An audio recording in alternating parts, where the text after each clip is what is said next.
welcome if you're new here, and welcome back if you see my previous videos or are a current subscriber. My name is Adriana. I'm a certified personal trainer, and here on my YouTube channel, I share a little about PCOS Journey, talk about PCOS, share some of my favorite meals, and I share at-home/gym workouts. And today we're going to be talking about part of my PCOS journey, and that is 5 things I wish I knew when I was first diagnosed with PCOS. So I'm excited about this one, and I hope you are too, and maybe you'll learn something from this. I'm hoping, because that's the goal of my channel. So let's go ahead and get into it. So first things first, carbs are not your enemy. Now I'm sure we've read multiple articles on how carbs are bad for PCOS, insulin resistance to be specific, and how it impacts that, and that reducing carbs will help with PCOS symptoms, and weight loss. And it's one of the reasons that keto has become popular amongst the PCOS community. But the truth is that carbs are not bad. It's the type of carb that you are consuming. Carbs are a primary source of energy. So eating complex carbs and nutrient-dense carbs are great for us.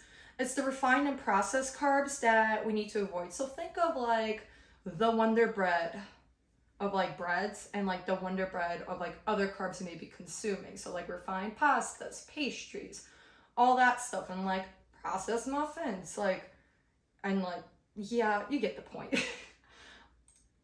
2, over-exercising and overdoing high-intensity interval training, aka HIIT. So I covered LISS and HIIT in a previous video, but it's definitely important to cover this. So overtraining and doing HIIT for long periods of time do more damage than good when it comes to our hormones. It increases our inflammation in our body, increases cortisol levels, and it worsens our PCOS symptoms. So if you're feeling restless, burnt out, stressed, and not getting enough sleep, it's best to scale back on the workouts, go and decrease the intensity, and allow your body to recover. So if you're working out like 5 days a week and like doing like weightlifting and like cycling all like every single day, maybe draw back on the cycling and focus a little more on the weightlifting, but keep it short, like about an hour long. So like pick 6 exercises that you want to do that, and prioritize your recovery.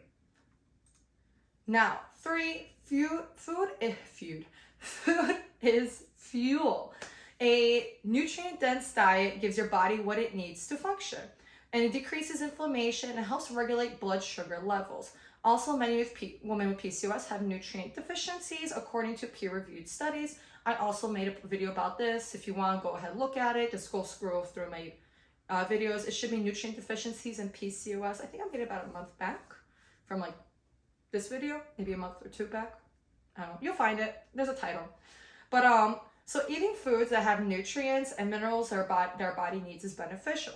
So focus on foods that are not processed or refined. This doesn't mean that you can't enjoy foods that you like, as long as you have them in moderation. So for example, you want to focus, when I mean like focusing on nutrient-dense food, is swapping out sugary cereal for maybe oatmeal, or for a healthy breakfast sandwich, stuff like that. Also, like say going out for lunch instead of going and having I haven't like really ate out for lunch in a hot minute, and if I do, I usually get something healthy. Let's see, I don't know, getting fried chicken wings for lunch, if that's something you commonly do, or getting a Subway sandwich and getting white bread. Instead, going ahead and getting yourself food that's gonna say, make yourself at home. Wow, I'm like stuttering. I should have been more prepped before I said this. I meal prep all of my food at this point. So for like lunch, I'll make myself like a taco wrap. Yeah, taco turkey wrap. So I'll like have a high fiber wrap, and I'll put lettuce, and I'll put like the ground turkey seasoned with the taco seasoning, with like tomatoes, and those type of they taste great. I also made a video about that recipe not so long ago, maybe a week ago. But it tastes great, but it gives me everything that I need. It gives me my protein, gives me my carbs, it gives me veggies. So opting for nutrient-dense meals like that. 4, prioritizing sleep, recovery, and decreasing your stress. Now, this is something that we tend to overlook. We sometimes feel like we lead lives and make us feel like we're running on a hamster wheel at all times, just going do. I would know because I had like 5 hamsters growing up. So yeah, they're wild. But sometimes our lives are just like this, like consistently going, no break. So losing sleep or living in a constant state of stress affects our hormones as well. So it's important to find ways to decompress, get a good sleep routine, get enough rest to allow our bodies to calm down. Again, this goes back to overtraining. If you need enough recovery in order to train properly, in order to decrease inflammation in our body and allow us to actually make progress and improve our symptoms. 5. I really wish I knew about this one earlier. It's been a game changer, and I've talked about this one before. Spearmint tea.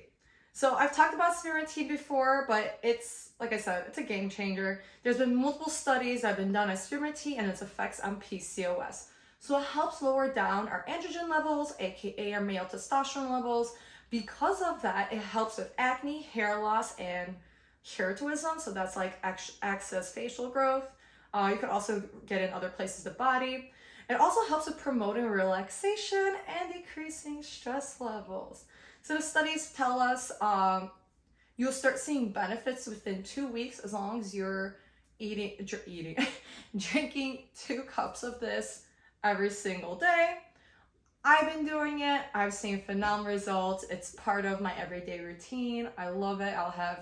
Usually I'll have a cup in the morning and then another one before bed, like as I'm reading or like watching a movie or working on my online clients. So it's great. I highly recommend it. But if you've enjoyed this if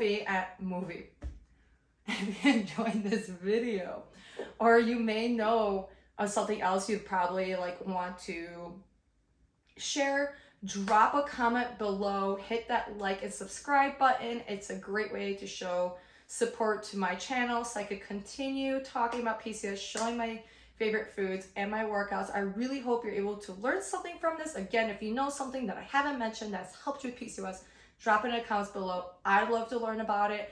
I'm sure there's other women out here that would love to learn about it and appreciate you doing that as well. But with that being said, I will see you in the next video.